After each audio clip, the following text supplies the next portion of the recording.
you're a product of like the 5 people that you surround yourself with. And you really have to make sure that you're getting value from everybody. There's a common misconception with super rich people and average people that average people will be nicer to you if you cold call them. I mean, I remember I was around friends when I was like 18 years old that they could talk about nothing other than like going out and girls. It's like, is that all that you think about? My family thought I was nuts. My grandparents were like, you're the minority down there. You're not going to make it. Florida has 400,000 car accidents a year. And how many of you like helped this year? At least 500 people so far this year. You helped 500 people. Yeah. That's insane. I was determined, dude. I did nothing but cold call. I would wake up in the middle of the night and you could punch me in the throat and I would be able to recite my script.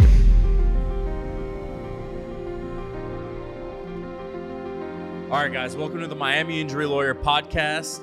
Today we've got Anthony Nucci with the Nucci team. You could say the Nucci team, Nucci Consulting. He's got so many businesses, I can't even keep track.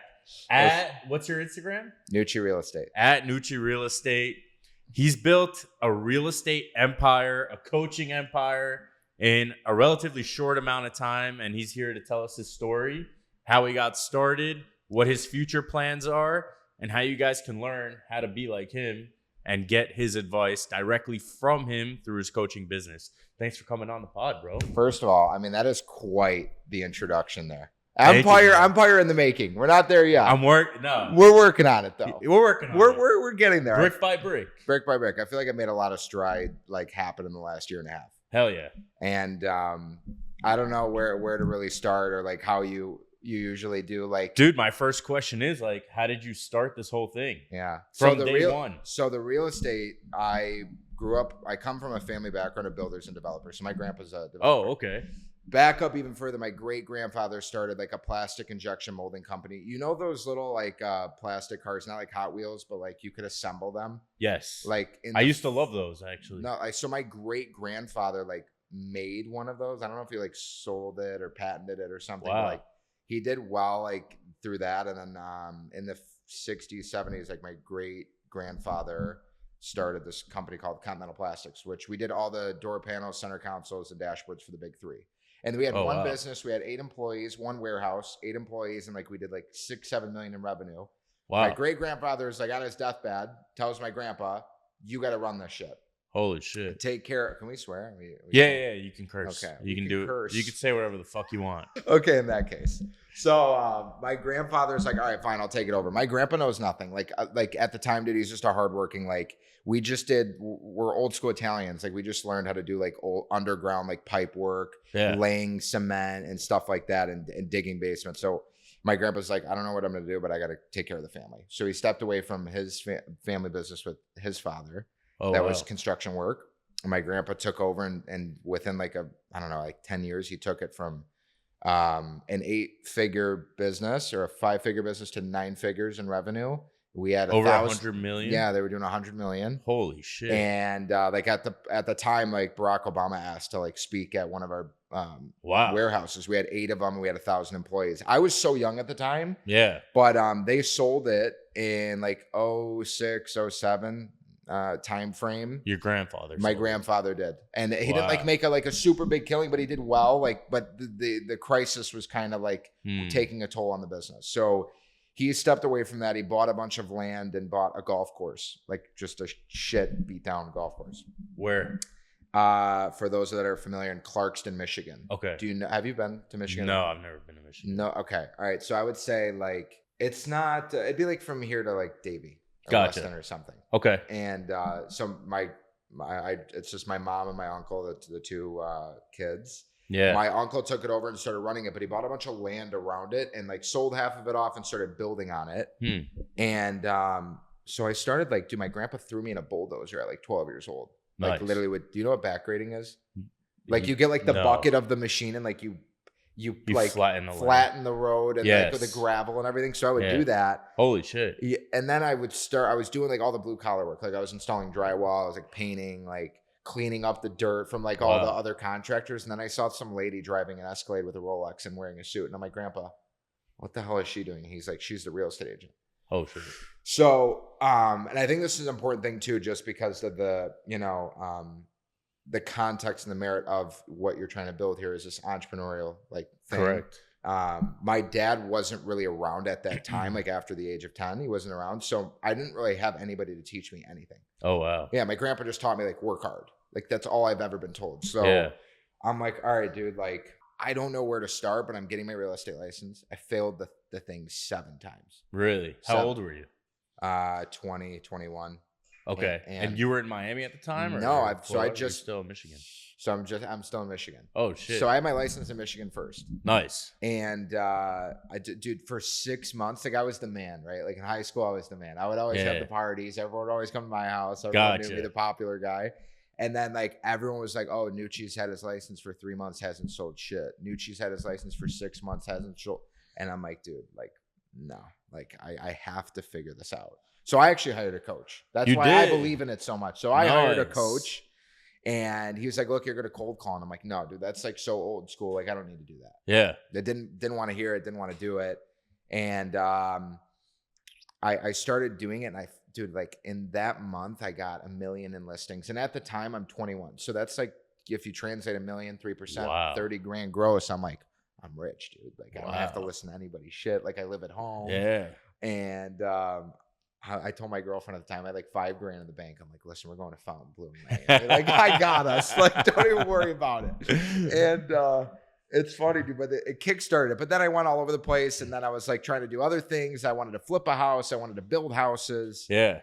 And because I'm too ambitious, I needed to scratch the itch. Because if I didn't now, I would start like questioning myself and want, you know, I don't want to have any regret, you know. So I flipped a house. I hated it. I broke even. I tried building a house. I hated it. I sold it right in the middle of the transit, like right as it was being built. Yeah. And then this is actually like not a lot of people know this, but I'll actually tell this. I think this is really funny. I'm not gonna say her name on camera, but I'll tell you after. So somebody who's in the adult film industry that I knew that went to my gym who had like 5 million followers. Oh shit. I went to a Grant Cardone conference here. In 2019. I've only traveled to Florida and Mexico. Like that's it. Spring break. Other than that, that was it. Up until about 24, I'm 28. Yeah. I went to California once. I've gone to New York 5 times. Yeah, yeah. So New York's a big real estate hub too, dude, obviously. I love New York. Do you visit often? Yeah, yeah. I have a bunch of family there. Yeah, dude, that's the place. Yeah. Honestly, anytime I get like an itch and I want to just like relax, even though it probably doesn't sound like normal, I just go get away to New it's York. an escape. But nonetheless, go back to the story. So, dude, I go to this conference and Ty Lopez and Grant Cardone are like, if you're a real estate agent, raise your hand. And the whole room raises their hand. Holy shit. And I'm like, all right, I'm in trouble. Like everybody's doing this. Like, I didn't have the mindset I had now. So I'm like, it's saturated. It's not going to work. Like whatever. So he said something like, you know, how much money he was making from social media. And I'm like, dude, Who said that? Grant. He's like, I made 50 million in like 2019 from social media. I'm like, dude, I have ideas. I have the work ethic. I just don't have the following. Mm-hmm. So it intrigued me to do this like content and consulting and influencer economy. Like it intrigued me from day one. Yeah. So I go up to this girl that I literally like know from the internet. And I'm like, hey, listen, like I have a lot of ideas. You have 5 million followers. Like I have crazy. We're going to teach men how to be like better with women, how to approach them, how to talk to them, how to take them on dates. Like, and like the first month, dude, I wrote scripts out and everything. Like no chat GPT. I was writing scripts. Yeah. There was no chat GPT back then. No. Hold the mic a little closer too, so we get good audio. Yeah. So if it gets away again, just let me know. No, you're good. But I wrote the script out, dude. In the first month, we did 40 grand, and the agreement was 70-30. Like it's 30% me. We had 98% like operating margins. Wow. And I'm 23, and I'm like working remote at the time, so I thought it was like king shit. Dude, that's great. Yeah. So that was my first like 10 grand month. I thought I was insane. I thought I was the man. And I was salesperson of the year or the month in my real estate brokerage, which was like my 3rd year in real estate. I sold 2 million that month, which was like 50 grand. Wow. So that was like my biggest month ever. Damn. And yeah, dude, but it's not always like that. Like there's periods where real estate's tough and like you make 50, you don't make anything for 3 months. Then you make 100, then you don't make anything for a couple months. It's like, unless you have it down, that's why I coach it. Cause I've been such a victim to the cycle. Yeah. That I was like, dude, I feel like I've gone through this long enough. I've been through the hot market. I've been through a little bit of the bad market. I've had my license almost a decade now. Wow. I can help, you know? Yeah. So dude, like long story short, her and I were doing this business. I was like, you know what? We should do this, but with athletes and influencers. Who do you know? She's like, here, take my phone. Dude, I took her Instagram. I would DM Tiger Woods, Ronaldo, Messi, Canelo, Mikey Garcia, anybody every day until Instagram literally limited me. Yeah. And the pitch was like, talk to my manager, Anthony. Yeah. And I would talk, dude, I was talking to Julio Jones, Draymond Green, literally personally. I have their numbers, Kyle Lowry. Oh, shit. And I'm like, hey, man, like you're a superstar. You have this following. Let's build a product based around you. Canelo, let's teach boxing. I flew to San Diego. His team invited me out. I flew to San Diego. I'm 23. I have no facial hair. Damn, I'm 80% body fat. I'm 80% body fat. Oh, really? You were fat at the time? Not like fat, but I had a barrel. I call it the barrel. Yeah. Yeah. So I flew over there, bro. I am like just still kind of starstruck at the time. It was my first time seeing a Richard Mille. Yeah. And Canelo walks over. He's like, do you want to take a ride in my Bugatti? I'm like, dude, what the hell? I am 23. This is nuts. That's nuts. So I'm like, all right, this is what we're going to. And then I'm like, while I got to California on like a Friday, I told my buddy Spencer, who started that Vosa drink, that vodka soda. Oh yeah, I met him at the Bentley. Yeah, you did. So at the time, I'm like, let's make Canelo a drink. Let's pitch him on it. Dude, Spencer made a pitch deck for me literally 24 hours before I met Canelo. Like, just put it together, and Canelo liked the idea. Oh, Long story short, me and the girl that we were working together, like, I was having her work too much, and the husband and everyone else didn't like it. Everyone was making money, but whatever, I get it. Yeah. So she was like, it's not going to work. And it just started to become like a not healthy working relationship. So I'm like, look, I don't want to do this anymore. I'm going to step away. But it messed me up for a little bit because, dude, like, imagine being in Michigan, being like just a normal like city kid or whatever, suburb kid. And then I'm meeting Canelo, Mikey Garcia, and like all these people. It's crazy. And talking to Draymond Green. So that kind of, I'm so happy I did that because it got rid of the anxiety of like anybody that had money or status. I was just like, you're a normal human being. Correct. You know? Yes. And I'm sure you see that too. Yeah. Where else should I go into this? Then I moved. Yeah. So then how'd you get to where you are now? So I've never really made like super, super crazy money up until like, I would say within the last year, I started like really, really doing good. But I moved here December 26th, the day after Christmas, 2020. I drove down here. Oh, wow. And mind you, dude, like I didn't come from like a rags to riches story, and I'm not at the riches yet, but like, I wanted to get rid of like that that comfort. Yeah. That like dinner was there, laundry was done, everything. Oh, you were living at home. Yeah, I was living at home at the time, and I just wanted to escape. Right. I felt everyone was small-minded. Yeah. I wasn't excited about selling real estate in Michigan. I felt like I like outgrew it, and I'm like, I don't want to say it's too easy because if you work, you get it, right? Like if you show up every day and you make your content, right? You call your clients and you deliver the results. You're doing what you're doing. Phenomenal, by the way. And I love you. I love watching your stuff. Thank you. You make money. It's not like it's not that hard. It's just hard to do it every day. Correct. And my family thought I was nuts. My grandparents were like, "You're the minority down there. You're not going to make it. Like, I love you, but like, you should stay here." And I'm like, dude, like, you know, fuck you guys. I'm gonna make it. Yeah. I don't want to rely on you. Like, my grandpa's like the shot caller, and everyone in the family has to abide by what he says. Yeah. And I hate that. I'm like, I'm not being controlled. I love you guys. I'm gonna go make something out of myself. And I flew down here, or I drove down here, and I got my license in March of 21. Yeah. And then it was the same thing. It kind of took a little bit. And then I started picking up, and then I did the sale with the number 8 tennis player in the world. Wow. And then I started doing coaching, and it was like, you know, I was selling a masterclass for $397 3 years ago. And I'd maybe have 5 people on it. Oh, wow. And I had 1,500 followers. Yeah. So that's great though, that you had some people paying for that. Like, that's huge. You know, even though it's $397, that's still something. Yeah, it was something to do. And I was living in Paramount at the time. Like, I was never exposed to Miami, like how costly it is. Yeah, it's expensive, man. You know, and I'm living at Paramount at the time too, because I was remodeling my condo. So I sold my buddy a place in Paramount, and I lived with him. Gotcha. And I met a lot of great people there. Like a lot of, like Brandon Marshall. I met, I have Nicky Jam's phone number. I met at Alpha. Wow. I met a lot of good friends of mine still to this day. Yeah. And but it was too distracting for me, so I couldn't do it. Like, I couldn't live there. I was too close to the action and like partying and, you know, other distractions, as we both know. So I was like, I'm not doing this. I'm going back to my place where I'm in Hollywood. Oh, you're in Hollywood? Yeah. Oh, nice. But thanks for making the drive. Holy shit. Dude, I didn't realize you were coming from Hollywood. No, dude, please. That's not a big deal. Nice. I'm happy you invited me. It's an honor. Of course. And it's good because you can relate to, like, it's cool to like hang out and catch up, but like you and I are both so busy that if you and I were to text each other like let's hang out. It'd be like, it wouldn't happen. It wouldn't happen. You It know what I'm wouldn't saying? So like, we're being productive and we're doing it. That's how like busy people do it. So, and we get to share your story with everyone that's watching. I love that. I want to hear your story one day. You're coming over my house next. When you do a podcast, I'm doing them. I'm doing them. Oh, right you're doing now. I haven't done enough to like release. I don't want to release one and not have another one. Yeah, so I have to have like 3 ready. Yes, you do. 100%. So you could be the third because I'm in. Too. Let's do it. All right, bet. All right. So you moved to Miami. You live in the Paramount. Living in the Paramount. How was it like getting acclimated to Miami from Michigan? I've never been to Michigan, but I can imagine it's so different from Miami. Miami's its own world. It's different from anywhere else.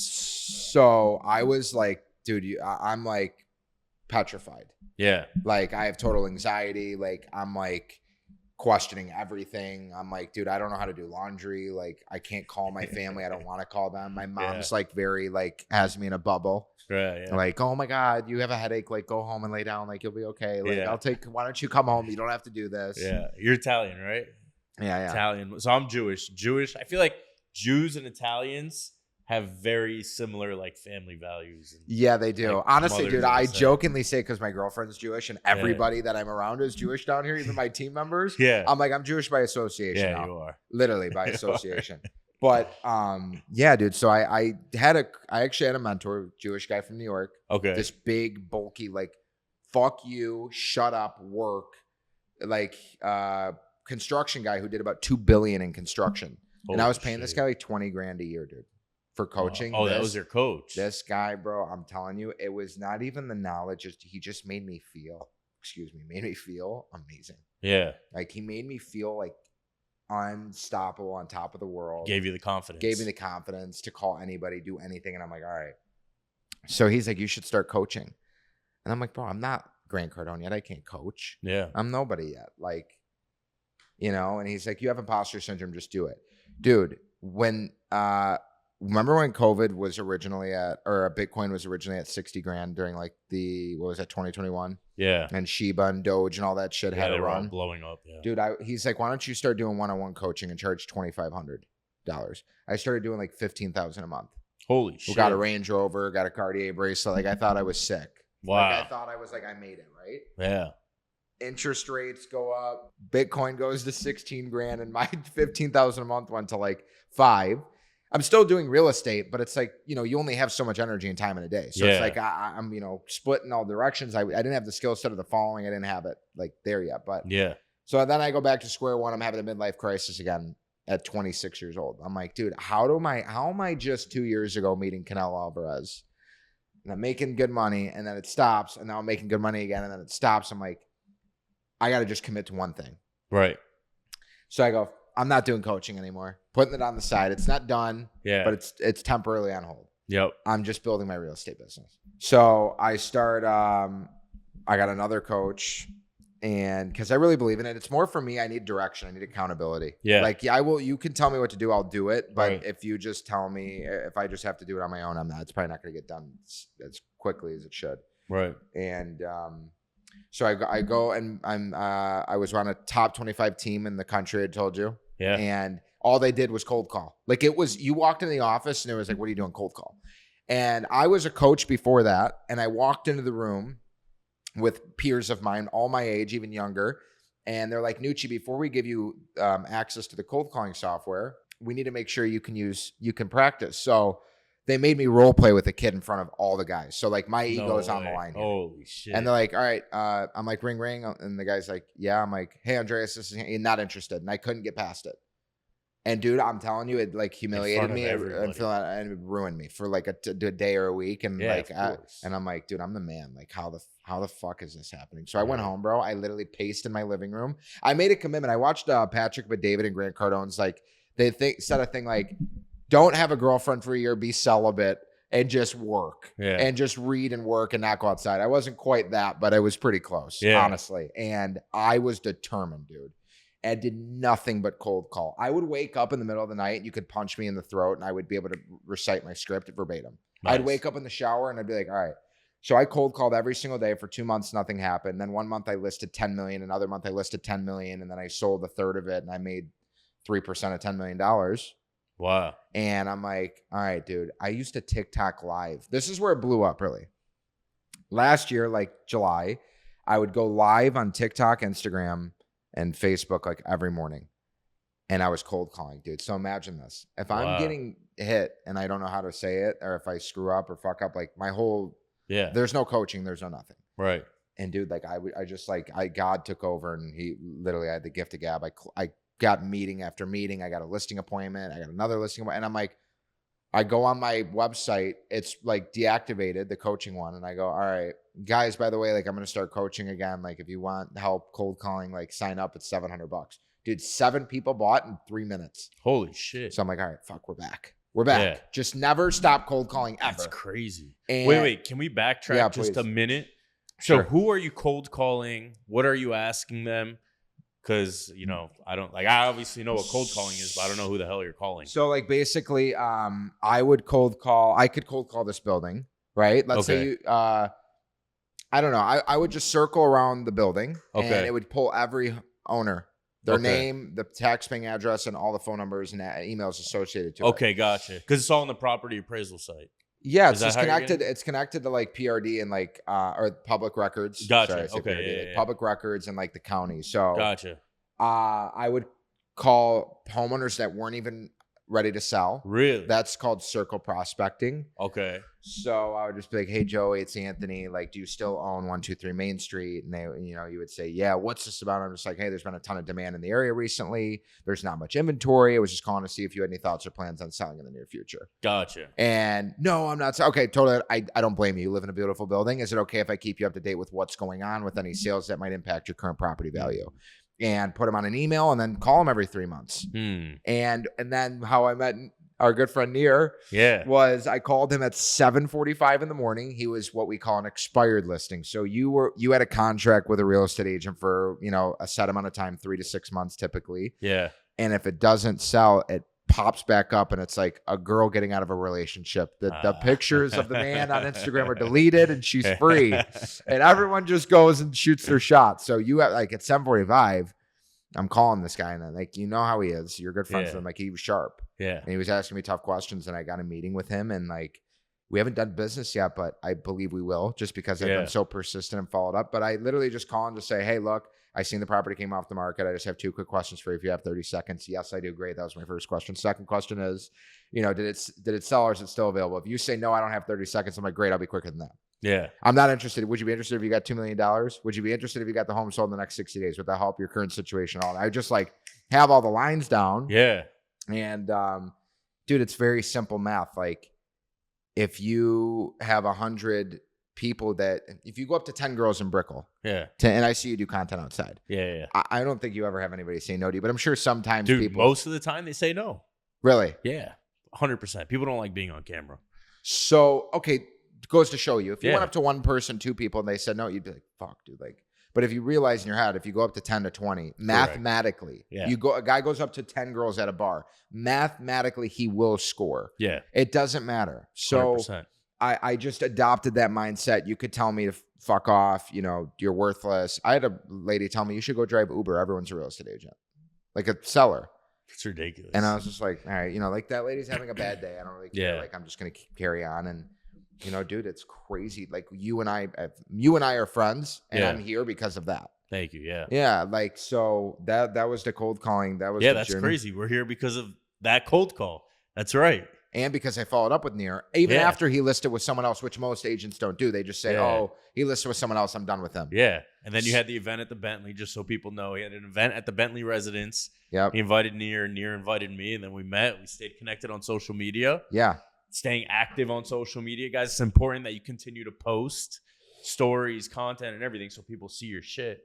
And then I think you do a really good job with that. And I think you should share a little bit of that too on this podcast. Like we'll talk about it next time.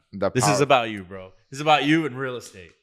All right. So I mean, I don't know where to start. I guess like right now, dude, I mean, we've had about 350 people join my referral network that I've created. I call it the network. So we have the ability to share deals with people throughout the world. So we have people in Dubai. I just signed up a team of 10 people in Dubai to help them cold call and train.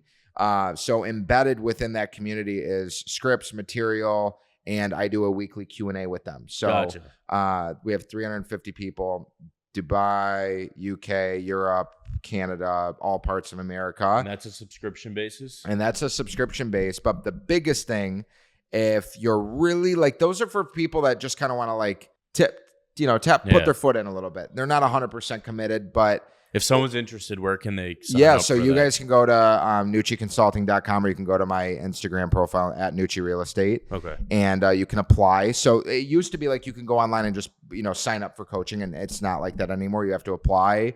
And we want to make sure, because everything I do is boutique with the coaching. So aside from the subscription, I have something called the Real Estate Masterclass. And I wrote this curriculum, and I think you would appreciate it. I literally compiled every issue I've ever had in real estate, every good thing I've ever done and learned from real estate. And I just put it in order. Like, okay, day one, you get your license. You find your broker. You learn how to spot out what fees you're going to be charged and whatnot. And getting your business cards and what I call sell ready, like being, ready to go out into the public. And I just put all of this together. I teach it. It's a 1-month course. It's every Wednesday and Friday and every Tuesday and Thursday. There's 2 different times. One's 6 p.m. and one 10 a.m. But it's twice a week. So 4 days a week you're teaching this. I'm teaching next month. It's going to be 4 times, because we've had so many people. Shit. And I only allow 30 to 35 people a class, because I make people role play. We do. Yeah. So if I have 100, I could make more money, but it wouldn't have the same effect on the coaching client. And I really keep it that way. And the kids that I just hired are like, dude, why don't you just let more people in? I'm like, no, because it jeopardizes the quality of the coaching. So I had to open up another slot, because we've had so much demand and we've had such good success. Dude, I've had a 22-year-old go from literally, he made 30 grand last year to he listed 12 properties in 3 months this year. 12. Wow. He took the course in October. He started calling in November, December, and then January, February, March, he listed 3-4 properties a month. And that's the hardest part, and that's like the most lucrative part of real estate, is getting the listing. Yeah. Right? What's the most lucrative thing for you? Is there different, like, because I can work with a buyer, a seller, a tenant, like. For me, it's just personal injury clients. Like, there's different kinds of car accidents, right? You want like a FedEx or a national corporation involved. Okay. Yeah, exactly. Okay. Commercial vehicles. So okay. Yeah. A commercial vehicle for you is like a listing for me. Correct. And it's the same amount of work listing an apartment for lease for $5,000 a month, or selling a $50 million property. Really, it's the same. You might have to spend a little bit more money and have different quality service for the of course, the buyers, the owner and the buyer. Yeah. But yeah, dude. So the coaching it's a 1-month course. It's twice a week. It's an hour a pop. I promote that it's an hour. I go over every single time. Yeah. And I give you material. I give you scripts. And some people are like, well, what if I get the script and I don't know how to? I have a role play room embedded in my Discord, which is the network. Nice. So think about it. Like, you could do a session with me on a Wednesday. You get the script and I make you role play in front of everybody, which sucks, right? Because I learned from experience. Exactly. You get out of there and you're pissed off and you're humiliated and you're like, fuck it, I'm going to get this right. And then I go, I have every resource for you. Go in the Discord, type into the 300 people plus in there and go, does anyone want to role play with me? And then there's another room for the people that are like, hey, I'm past the role play. Let's cold call live. So me and you can be in a Zoom. You could be in Australia. Yeah. I can be in California. We're cold calling at the same time, just feeding off each other. Gotcha. So if you're having a bad day or a bad morning, I can be like, boost you up and, that's awesome. And watch you. So I've built it literally. It's bulletproof if you listen and follow all the resources. But obviously, like, lead a horse to water, you can't make them drink it. You have to want it. And another thing, like I watched the clips with Neil when you had Neil on. Yeah. Like the good customer service. Yeah. And doing good by the customer.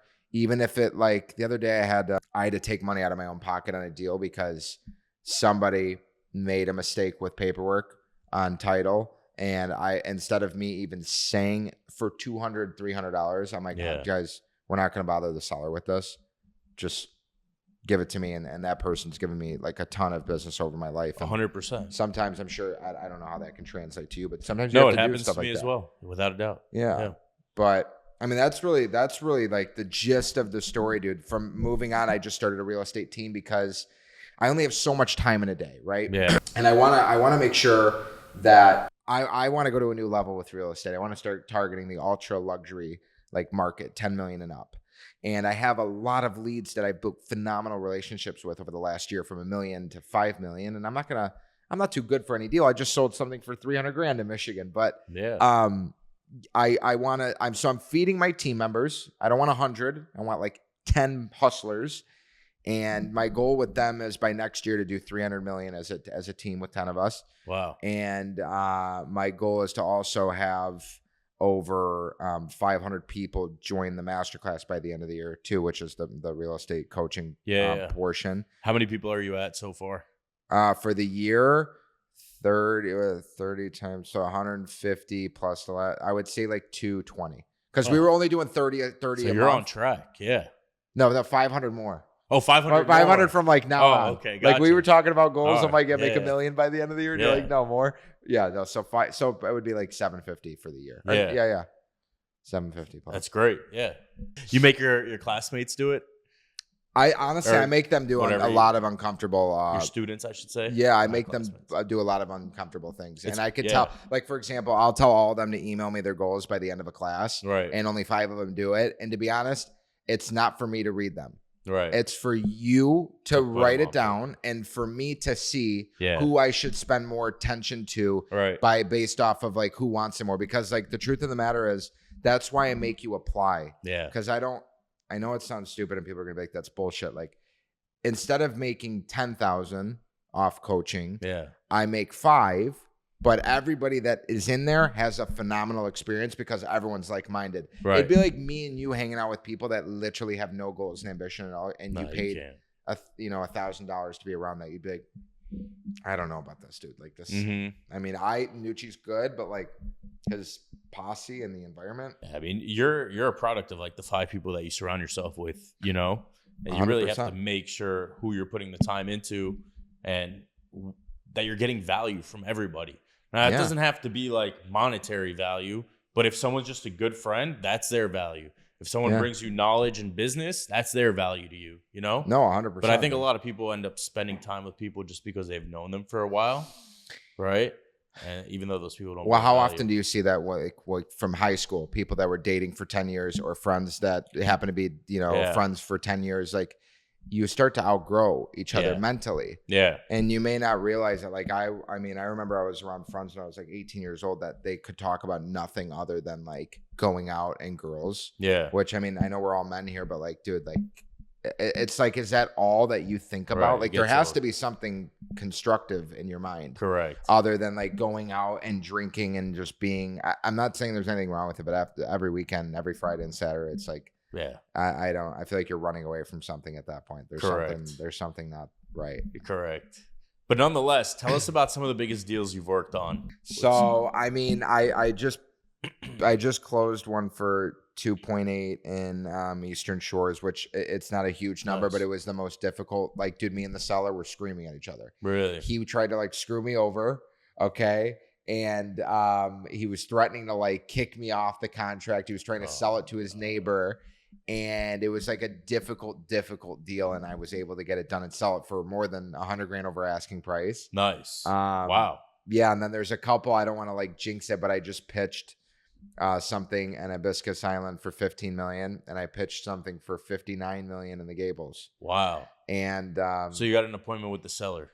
Yeah, from cold calling. Wow. From cold calling. Literally from cold calling. 59 million? 59 million. What is that, Gables by the Sea or something? So it doesn't matter. I mean, anybody can look at it. It's just like a lot of vacant land that's on the water by like a really affluent. No, we don't have to talk about it. No, it's fine. I mean, anybody can call them. The people like, dude, you have to. I brought like backup to this meeting because they, these are sophisticated people. And then I pitched. That's a home for $59 million? No, it's not. Well, yes, home and land. Gotcha. Home and land. But yeah, that, and then that person gave me a lead. I'm not talking directly with the lead. I'm talking with the person who gave it to me, but someone's looking to be in Indian Creek. Wow. So like, dude, literally just from cold calling. Huge. The thing is, real estate doesn't happen like that. Like I can meet you. You could tell me you're trying to spend 10 million. It might take me 6 months to get a deal with you because you're spending 10 million. You want to look at everything. Right. And you're busy. Yeah. Right. So, and what do you think of like the real estate climate in South Florida within the past couple of years? I've seen all these billionaires moving down, right? Like Jeff Bezos just bought 3 properties for $250 million in total or something like that. Yeah. What And do you someone think in my of that? office sold those too, dude. And that's Really? yeah. Dina Golden Taylor sold those. Wow. I think 2 of them for sure. So, and you got How the Citadel. hell did she land him as a client? So that's the thing, dude. She sells a lot in Venetian Island, and the product she sells is 20 million and up, right? So think about it. Like your friends are 20 million and up people. Yeah. And they're all CEOs. Like I've circle prospected the community before, and like I looked up everybody that I spoke to, and it's like the guy that like he wrote a movie before, another guy who's the CEO of another like tech company. Wow. And some of them are really nice, actually. It's going back to the numbers game. Girls, people you're interviewing for content. Yeah. I think there's a common misconception with super rich people and average people that average people will be nicer to you if you cold call them versus like, dude, take 100 people worth 100 million, take 100 people worth 100,000. The numbers are the same. Yeah. 20 will tell you to fuck off. It. 30 will tell you, yeah, I'd never talk to you again. And then like 10 of them will meet with you or whatever. Yeah. But the climate is absolutely insane here. I've never seen anything like it in my years of real estate. And even statistically, like it's in the top 10% for real estate appreciation in the country. And I think any single family home that's been bought in the last year, even prior, it's not about timing the market, it's time in the market. I think any single family home is going to do really good as an investment. I think certain condos that are new construction will do really good. I think a lot of older condos may struggle a little bit because of the Surfside collapse. Every building has to meet their cash reserves by next year. Yeah. So I've lost a couple deals even in SLS and around here because buyer Joey thinks his HOA is going to be $1,200 a month, but it's $1,800 now. You know? And then there's also certain things where there's which is really interesting to me. I just learned about this, and maybe you can expand into this in your future as an attorney. There's this thing called condo termination. What is that?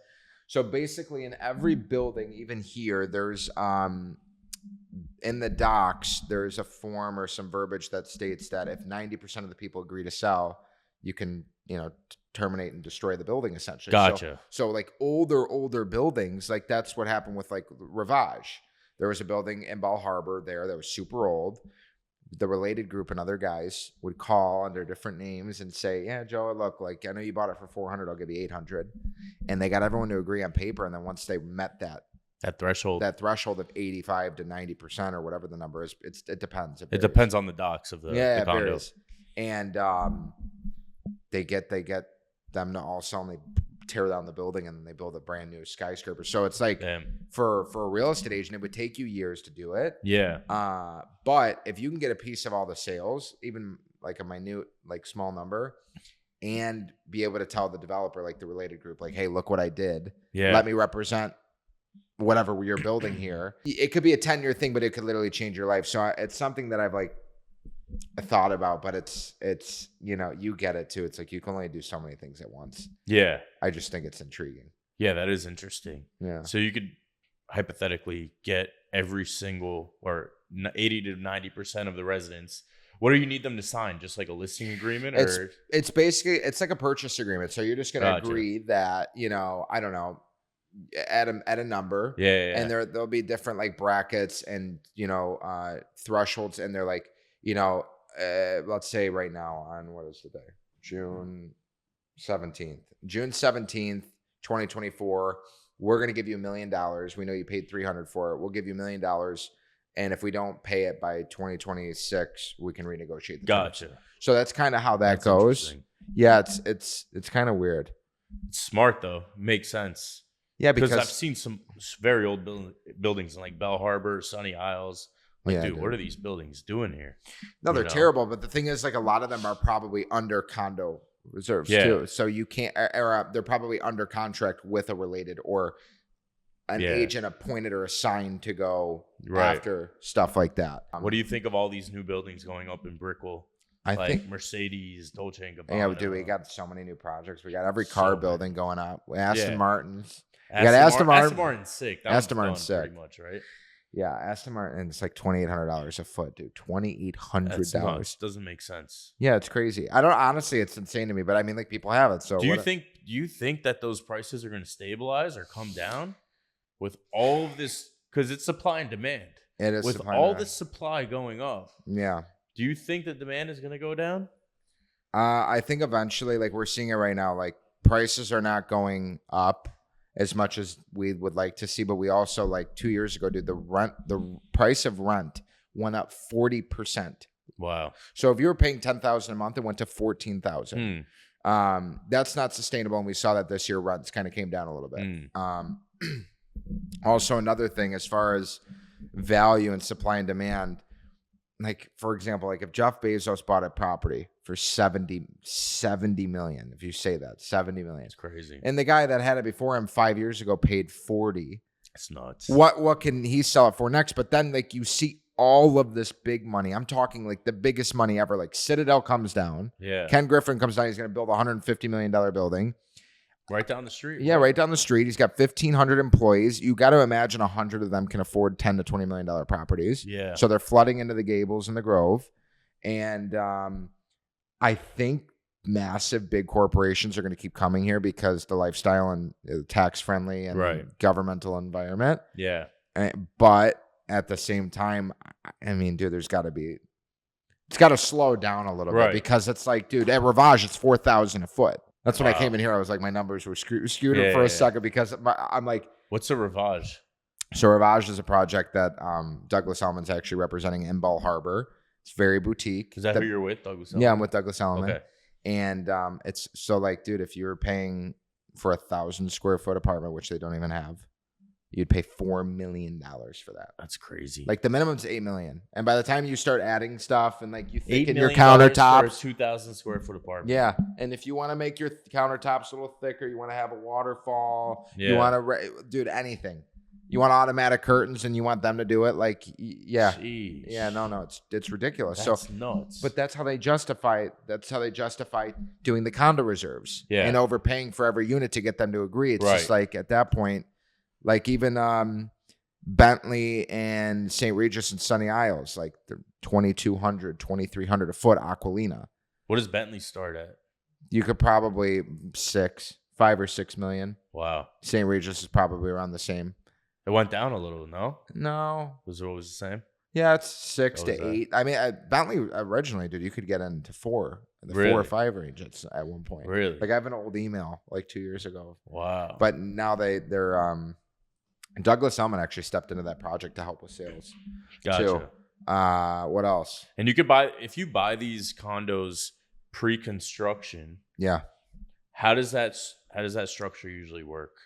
So it depends on like what stage of the building's in. So for Gotcha. example, like if you bought like at the Baccarat or something that's like there's nothing there yet, let's say. You could put they give you a deposit structure. Each developer is different, but you would have to put 10% down to secure the deposit.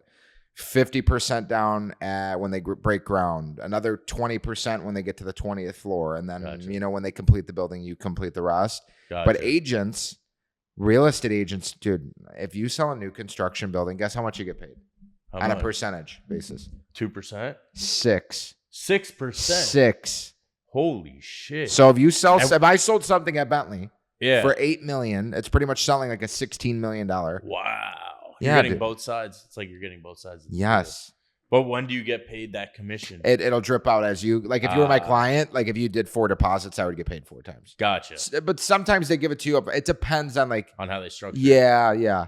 Every developer is kind of different. And then can you sell that unit or whatever, the slot, I guess you would call it? So like, so I understand your question. If you bought unit 1011, let's say, and it was not built yet. Correct. And you wanted to flip it in the middle, you can't technically list it, but you can transfer the ownership. So you have to do it from an your personal name to an LLC of some sort. Yeah. I'm doing that in Bay Harbor right now at La Bahia. I have a client who has a lower penthouse that we're trying to flip, but like you have to transfer the rights to an LLC because you can't just list it and sell it because it's technically you sign an agreement that says it's not assignable. Oh, really? Yeah, because they don't want people to do that. Gotcha. Okay. Technically. All right. So you move it And there's into other an legal LLC reasons. and then you sell the LLC. Yeah, or if you Right. if Anthony Nucci owned the unit and you wanted to buy it, you could put it Joey LLC, Gotcha. Joey 123 LLC, and I could sell it to you. But Gotcha. I couldn't like if I wasn't a real estate agent and I owned it and it was pre-construction, I couldn't say Anthony, sell this for me and list it online. Right. That couldn't happen. Gotcha. Okay. So that's the one issue with that. But I mean, new construction, I think. You see people doing that a lot? People do that often or not really? No, I mean it happens. I wouldn't say it's like I would say like 20% or less of the time. Gotcha. Just like if it's either like a bad reason, or like a really like someone needs money, they're in a financial pinch. Gotcha. But not really. I mean, because like Bentley went from 4 million to 6 million, right? That's a 50% increase. You could make a nice chunk of change depending on how much you put down and how much more money they'd have to add. Yeah, I mean, what do you see for I want to ask you too, like as far as living in Brickell, I don't know where you grew up, Rich. I grew up in Weston. Okay, so this is different. Yeah, this is way different. And you like the speed and like the congestion and like I work from home too, like you saw my home office. Yeah. So I don't have to drive much, which is great. People always tell me, dude, I don't know how you live in Brickell, like so much traffic, but when you're only driving to the gym or to meetings at night, it's not that bad. But I love it. Personally, I rent. I don't think it makes sense to buy a condo. I might be wrong, but for some reason, it depends on what your goals are. Like, I don't think you're going to be here for 5 years. Correct. Right? So it wouldn't make sense for you. I don't think. With the price of the mortgage, the HOA fees, the taxes, I feel like I'd be paying almost double to live in the same place. And, obviously I get the equity, right? And the appreciation, but nonetheless. But like, dude, if you're only going to be here for a year to 3 years, I would say rent. Yeah. If you're going to be 5 years or more, then you can buy and hold and you'd get some great real estate appreciation here in Florida. Yeah. But no, for now I'm just renting, and eventually I would probably buy a house in Weston. Dude, I have some sick properties I'm working on in Weston. Yeah, Weston's great. And Southwest Ranches too. Yeah, it's gone up significantly. Yeah. Good schools, Dude, the amount of land you get and like just the quality of life, I think it's crazy. Like in Golden Beach, you have to spend 30 to 40 million, not even more. Like Cardone bought his property 2 years ago for 25 million. He's selling it for 42. He's trying to sell it for 42. He bought it from Tommy Hilfiger. Wow. And then three properties down, another guy that goes to the gym, Jonathan Bigelman. Shout out to you, John. He just listed something for 55 million. Wow. Golden Beach on the beach. But like, dude, you have no driveway. You're literally right on the main road. Yeah. Like you can spend 25 million and go to Gables Estates and be secluded and have privacy, or even Fisher Island. Right. But I don't like the transporting in and out of there. But or go to Southwest Ranches and spend 8 million. Yeah. And have a lot of land and have a cool life. But I guess to each their own. Some people just want to be on the beach, right? Yeah. I don't know, dude. I just want to be like, I think I need to be centrally located for my business, and just where do I go? Yeah. But honestly, Hollywood is great. Aventura, I think, is good too. Yeah. Because like, if I'm in between Lauderdale and Miami, Correct. I can jet, like I can go to all the restaurants and stuff. Like you get to the gym, and it's cool. But you do a lot of networking at the gym. I see you on Instagram. You talk about that, right? Dude, you know how many people rip that video? And do you know how old that video is? How old is it? That video is like 2.5 years old. And really? I have a lead I've been working for a year and a half who's got a penthouse in Pompano for 12 million. I've been working him from that. The video with my hand on my hips. I'm like, you want to know why I'm paying $300 for I saw that. Dude, I literally worked for the top 25 real estate team in the country from that gym. I went up to him and like door knock, cold approach. Yeah. Alex Goldstein, a great friend of mine, a guy I look up to. I love a friend of mine works on his team. Who? I probably know him. Ari Shahaf. Yeah. We know each other like mutually through social. But yeah, he's cool. I wouldn't have met all these people. They wouldn't know me. We wouldn't be friends. Like my Instagram got taken down for 3 days. Really? Alex gave me a guy and helped me get out of it because I went up to him and I'm like, bro, I follow you on Instagram. Like I'm a big fan of your work. Would love to connect if there's anything I can do for you. I've been getting a lot of views on my social media, whatever. And Alex and I keep in contact now. I think that's literally like my girlfriend. I met her at the gym. Like went up to her, wasn't social media. Right. I think the best results I've ever gotten in my life has just been from like going up to people I don't know or calling people I don't know. Yeah. And like just networking. Dude, I agree. The gym is a great place to network. I pay $300 a month for my gym. I have 2 gym memberships, as a matter of fact. Yeah, dude, Anatomy's sick. Anatomy's great. Anatomy's sick. Best gym I only see. Do you ever see Patrick Carroll there? Tell me you follow him on Instagram. I don't know who that is. Oh my god, dude! You Who's got that? Patrick Carroll. Do you know who that is? Oh my What does he god, do? Is he a real estate he's a guy? real estate guy, but he's just I've on. probably seen him. I mean, like off the rails, unhinged. He's insane. Really? Yeah. Oh, I gotta Like look he's him in up. his roles every day, like posting, smoking cigars at Faina, posted up. But he's like, Oh, sick. he's going through something that's actually kind of unfortunate. I don't know the whole the whole story, but like something with his family and his kids, and he Gotcha. can't see his kids, and he's like really like you don't, dude. He drives down the side of the road, like he goes off on the shoulder. Really? And he literally records it Nice. in his Rolls Royce with his giant emerald like pinky ring that's like 10 carats. Savage. And he goes, I don't have time for this shit. Savage. I met Chris Jones, which is an NFL player. Yeah. And I didn't know who he was when I met him at the gym. I bet he was But nice too. He was super nice. And we started talking about watches and stuff. And that's like the kind of people that you meet at the gym. That's the one you just got? Yes, I just got. Congratulations on that. Thank you, man. I love it. Because that's badass. Yeah. Dude, honestly, I have a bunch of Rolexes, but there's nothing like AP. That's next on my list. Yeah. Dude. I'm like trying to like, I'm not, I just shouldn't. Yeah, I mean, dude. It's either a car, like there's so many other things that like, dude, and like. So what are your goals in terms of materialistic items? I love that you flipped it on me, Anthony. You see this guy? You're the This guy's guest. a great attorney. You're the guest. Let's hear it. Because I saw it on your Instagram. You're like, I want a Rolls Royce Cullinan. Okay, right? so I want a material, just like quality of life, dude. I want to be able to like spend like 20 grand a month on my body alone. Like I want a physical therapist. I want a nutritionist. I want a chef. I want Really? a personal trainer. Wow. Massage, cupping. Like I want to like my body's my temple. Dude. That's all I have. I want to Yeah. feel as good as I possibly can without getting like absolutely insanely crazy. I want a Cullinan, a Ferrari. P1, maybe a couple other cars, but just like about All of them? yeah, all of them, all of them. But like we're like realistically within like 3 years, like like 488, That's achievable. yeah, and a Cullinan side by side. Then maybe get the wifey a range, get her a Cullinan, or we'll have his and hers. There you go.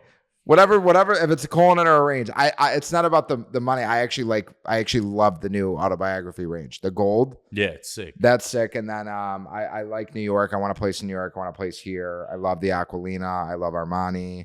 Armani's real nice. Yeah, and I want a fucking jet. Yeah. I want a jet, and that's period. I want an AP. I want a fucking Royal Oak Offshore. I want that. I want a couple of the ones that Neil and Sean have been posting. Yeah, I'm like drooling when I watch Shout it. out Timepiece Trading, the Yeah. boys. Shout out to the boys, the crew. And then what else do we need? I don't know, dude. I want everything. I want to be able to just walk into Bell Harbor and just fucking black Amex, slap it down and not flinch. That's it. That's it, Dude, right? It's crazy the amount of money in Bell Harbor. Dude, It's I retarded. instantly feel like I don't know. I either feel rich when I walk in there just because I'm around it, or I feel extremely like poor. Yeah, 100%. Now, you see a lot of real estate agents and realtors, or I don't know the. Yeah, there's only terms. 2 million of them. There's 225,000 in Florida. But you see a lot of them driving these nice cars, right? The Bentleys, the Rolls Royces, the G Wagons. Do you think it helps with business? So I actually want to ask you that question too. I'm genuinely curious. Like, okay, so I'm looking at getting a car right now. I'm looking at like a Porsche 911 Turbo S.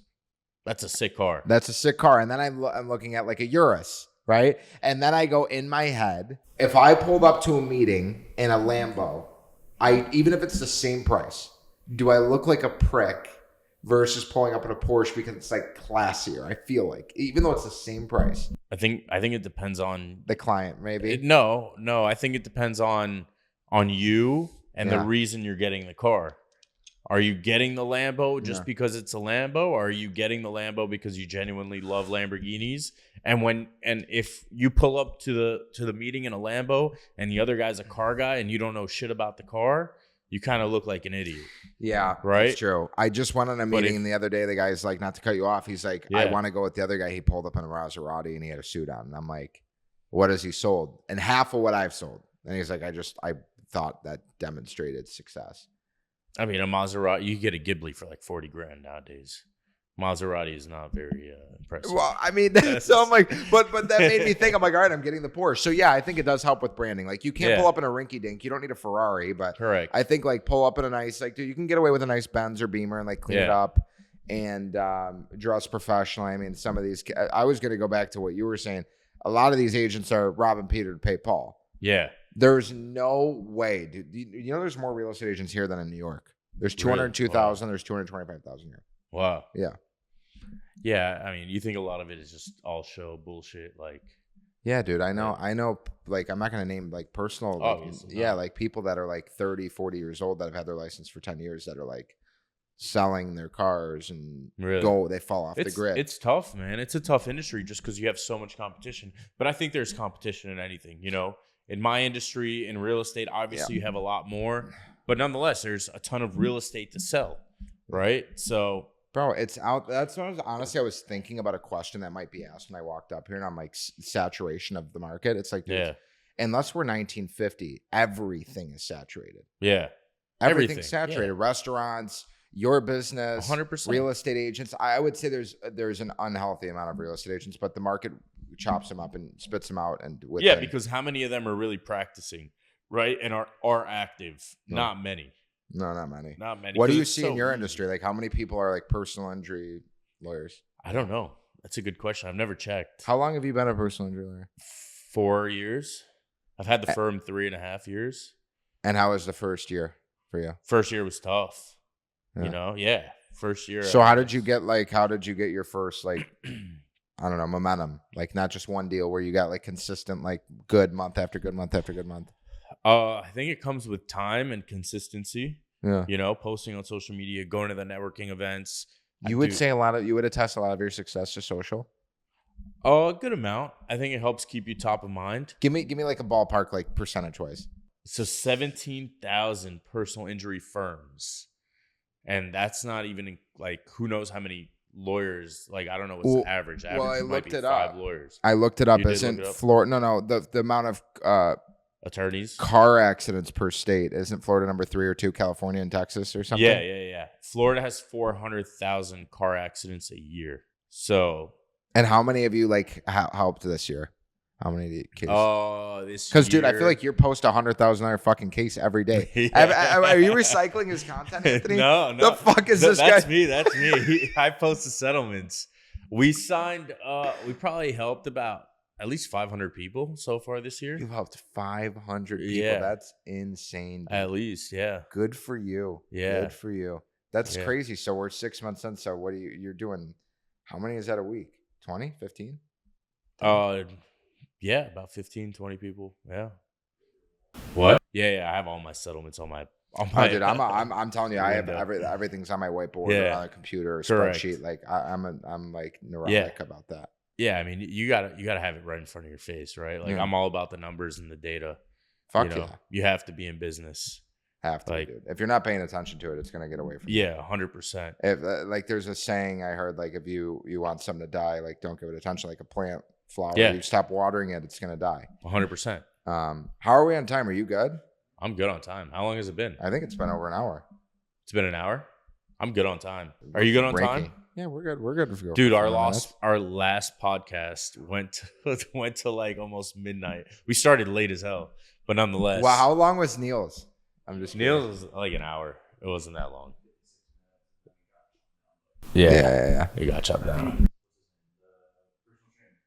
Yeah. Mac method. Who is the one guy? Jack? Who? You've had some good guys. Yeah. I can't remember the guy you posted him today. It was like Jack. AB Trades. Yeah.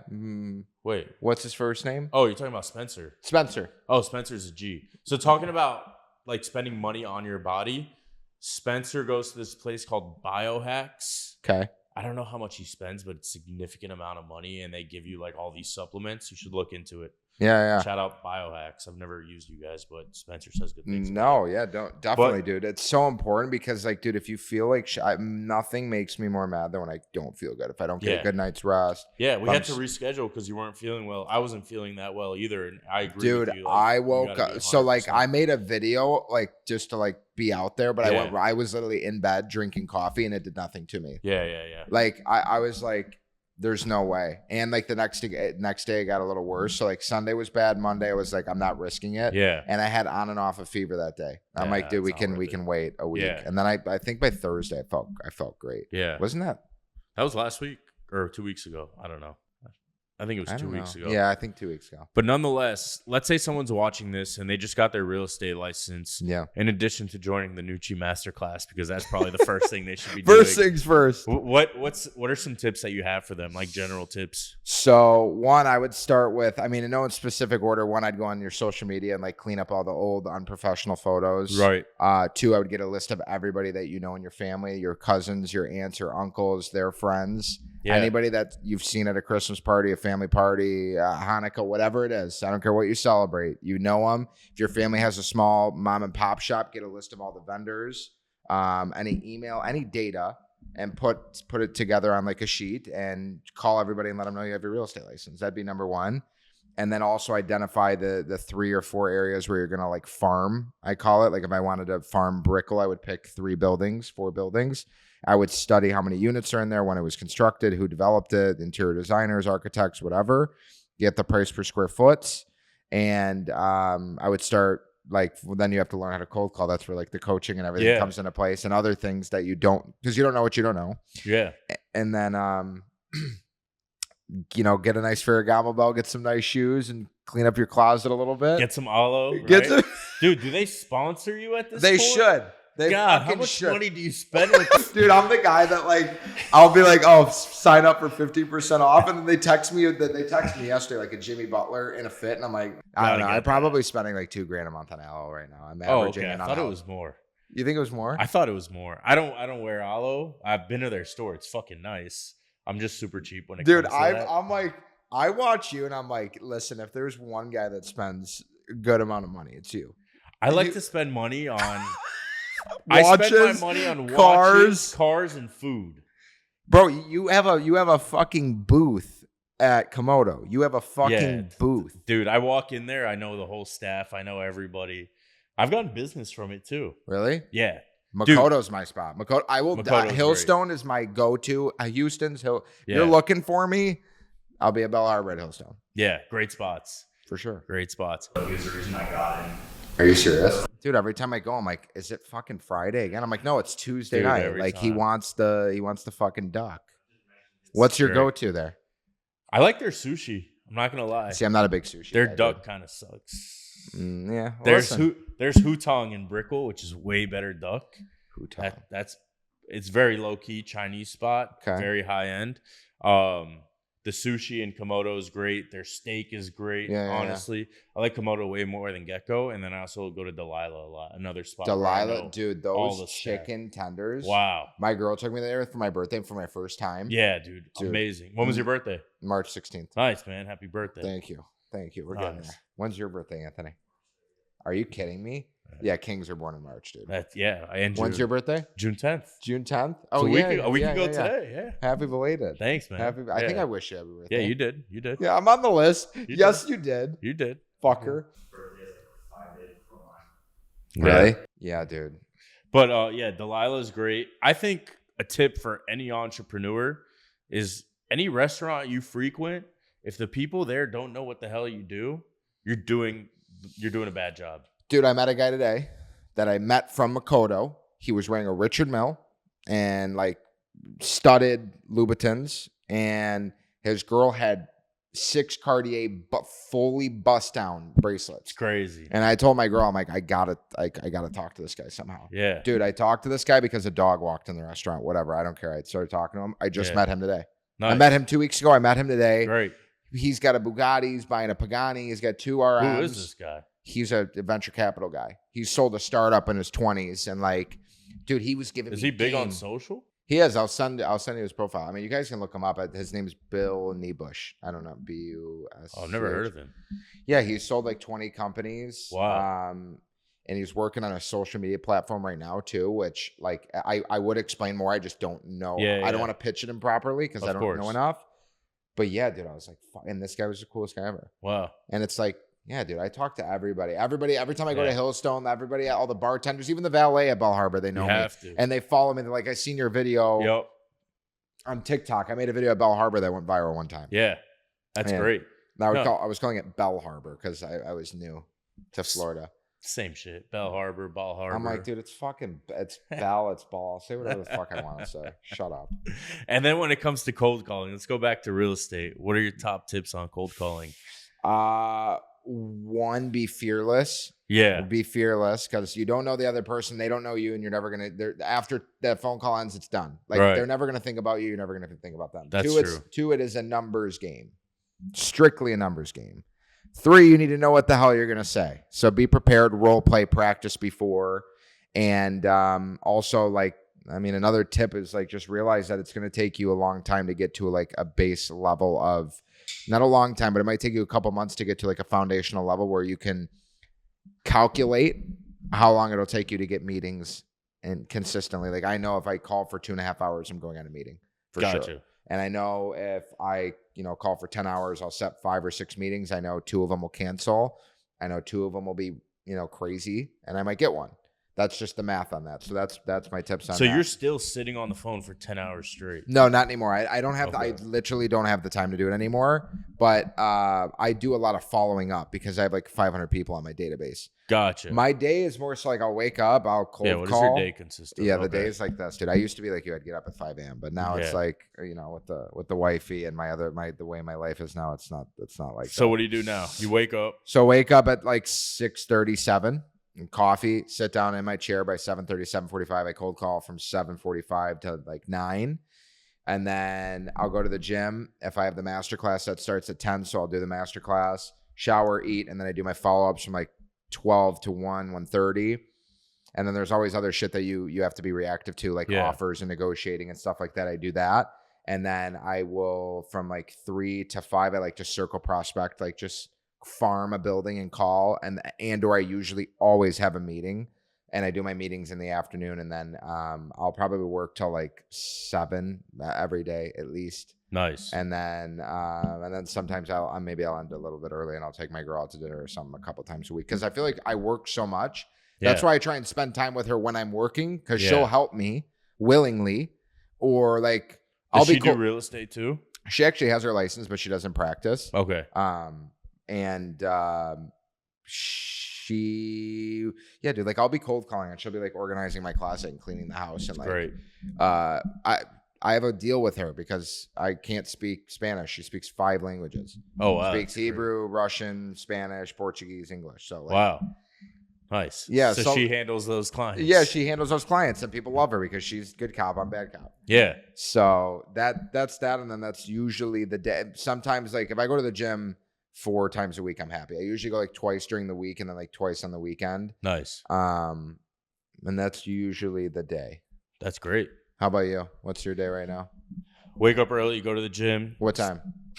I like to wake up at 5, be at the gym by 6. Takes you an hour to get your ass there. What are you doing between 5 and 6? I got to drink my coffee. I got to chill on my phone, I got to drive to the gym. How far is it from you? 15 minutes. Yeah. Okay. 10, 15 minutes.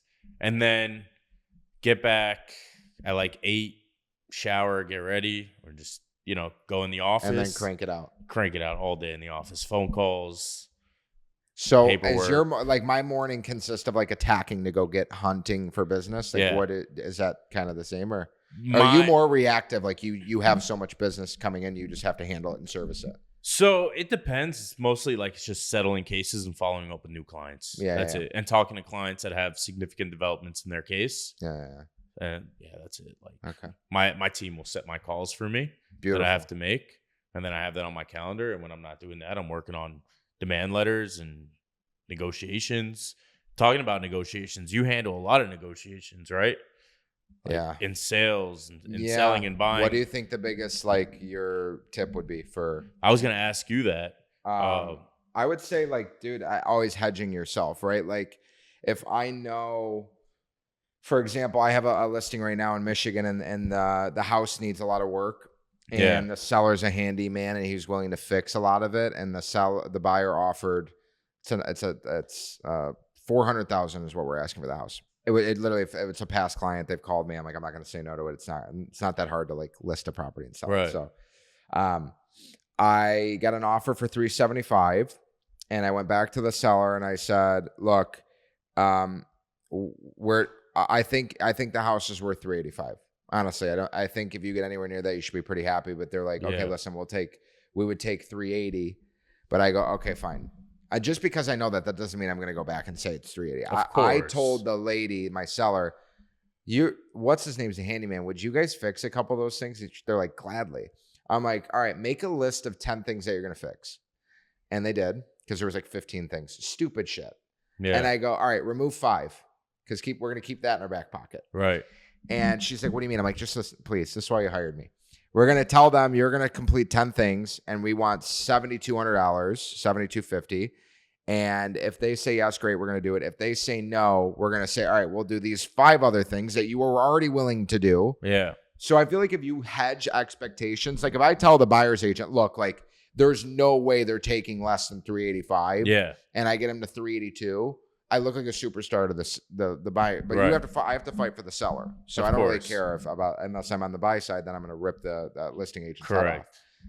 Right. But I mean, it's a game of poker, right? Like you can't show all your cards. You always got to have more ammo in the bag ready. Yeah. I feel like, is it different for you, or is it kind of like, it's a case by case basis, because most of our cases in a commercial case, like with high insurance limits, we're always just putting pressure on the insurance companies, in terms of future medical care our client's going to need, future pain and suffering, how this is going to affect their wages in the future, or it has in the past, right? Yeah. So, but I read a great book called Never Split the Difference. Yeah. By Chris Voss, the FBI negotiator. Yeah, the FBI guy. Hostage negotiator.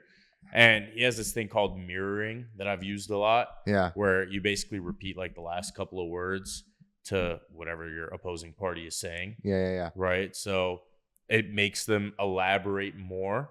So if, let's say you have, I don't know, in your situation would be you have a buyer that you have a house for sale for $1 million, and then the buyer's like, oh, I'll pay you 800. And then you say, oh, you'll pay me 800. And then they'll elaborate on that, and you'll hear why they think it's worth 800. And then you can counter on their points. Yeah. So they're showing you your hand without them even realizing. Yeah. Yeah. So it's little tips like that. The mirroring. He has this thing called it like the cool DJ voice. I haven't read the book in like 3 years, but I did the audiobook on that. But I actually makes me want to listen to it again. Yeah, I got to listen to it again. But I think negotiating is just knowing all arguments like for and against you, right? Yeah. Those are really the most important things in a negotiation. The more you know, the better. Honestly, that's really it. And people will reveal more than they think they are. Yeah. If you let them talk long enough. That's what the biggest thing in sales is. Like my guys, when I'm coaching them, like they're good at talking and selling, but I'm like, selling is a skill, closing is an art. Yeah. Talking and rambling is not going to get the client. Right. Closing them by using the information that they told you, what the pressure points are. It's not like manipulating them, but like sometimes you have to tell them, like, you just said to me you wanted to move within a month. Right. You taking a break doesn't make sense. So it's either they're trying to push you off the phone and deflect, right, or they really don't even know what they want. So it's more like, just asking questions and finding out data. That's how I've learned sales. And you have to listen too. Like a lot of people when they're in sales and negotiation, they just have their arguments in their head. They don't take into account what the other person's saying. They don't listen, 100%. You know, and they blow up a deal that way. Yeah, dude. So I honestly, I don't know what the percentage was or who told me. It's like, listen and then talk. Yeah. Listen and then talk. And Bezos, I saw a video of Bezos just put out the other day where he's like, or he didn't put it out. Somebody posted some business account that was like, he's the last person to speak in a meeting. Yeah, I saw that. Because he wants to hear what everyone else is going to say first. And he doesn't want to skew anyone's opinions before saying it. Yep. But I agree with that. I do a team meeting with my staff every day with my my case managers every day at 4 p.m. where we talk about cases and challenges that they're facing. Yeah. Yeah, dude. It's important. You have to. And I always talk last. I try to talk last. I always ask them what they think their thoughts are. Yeah, first. Dude. Even like the person that has the less superiority, like in the room, like they have they see everything on the ground level. Exactly. We're at the top, like looking at bigger, decisions and problems, but you have to look at everybody's level. I mean, everyone relies on each other. Yeah. So I tell my guys when we're doing like the consulting and we're running the systems and funnels, like as good as each other. Right. Like if you don't set the appointment, we can't close. Right. If you can't close, I can't promote it. Yeah. And I can't keep growing the business. I can't make any money. And if I don't make any, you're not making any. Yeah. So we all have to be in sequence. But no, dude, next week you're coming to my place. I'm stealing Anthony. Right. We'll do a podcast. Let's do it. 100%. Let's do it. And if you want to talk numbers, if you're comfortable sharing, you definitely don't. Yeah, we could talk a little bit. But what would have been like your biggest months in terms of like revenue or? So I mean, like the biggest month, I don't know, like just real estate, probably like 150 grand in closings in one month, which is crazy. That's and awesome. Then I mean people like the dream coaching, to make that a year. Yeah. You know, like if someone makes 150 grand a year, they're like, wow, I made it, you know? Yeah, dude. I mean, like you realize like you can learn to live on 150 grand, but if you make it like honestly as quick as it comes in, it goes out too, because it's 100%. Like you get it, but yeah, it's crazy. I've never like I knew it was possible to make good money, but I didn't really think like, yeah, dude, like I've had 3 6-figure months this year, and that to me is like great. Yeah, that's insane because I've never had that consistently ever. I mean, the biggest was like that month I had like 50 or 60. Yeah. But it's all about consistency. Right. You got to have a 7-figure month next. We are both going to have a 7-figure month next together, and I'm going to call you when I do it. Deal. We'll go celebrate at Delilah's. Delilah's in Hillstone. That's the spot. Well, I think we pretty much covered everything. We did. Is there anything else that you want to talk about or you want to say? Listen, dude, if you guys get into a car accident, you call this guy. Okay, that's number one. If you need to get coached in sales and real estate, you call me. Yes. And if you need business and life advice, you follow us. And stick with good people, genuine, loyal people. Okay, that's it. It's hard to find good people around here, especially in Florida. So if you find someone, agreed. 4 quarters over 100 pennies or whatever. 100%. No, I agree with you 100%. So, and remind everyone your Instagram, YouTube, TikTok. So it's Nucci Real Estate on Instagram. It's Nucci Real Estate on TikTok and YouTube, and then NucciConsulting.com. But if you want to apply on any of the coaching sites, you got to go to my Instagram or my TikTok for the domain. Honestly, we just changed the domain. I think it's Nucci.Anthony, but I want to make sure. Perfect. And it's Nucci is Nucci. Yep, Nucci Real Estate. So Gucci with an N. Gucci with an N. Gucci with an N. Easy to remember. Guys, make sure you tune in to his Instagram.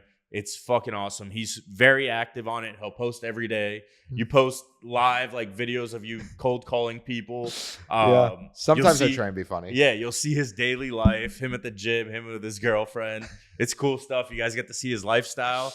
And maybe you can have the same lifestyle if you're in real estate and you guys sign up to his consulting. So definitely follow, like, comment, share. And if you guys got some value out of this, share it with 3 people. They might become the next 6-figure a month realtor, right? They can be. Anybody can do it. Anyone can do it. Thank you, brother. I appreciate it. You, buddy. Thank you so much.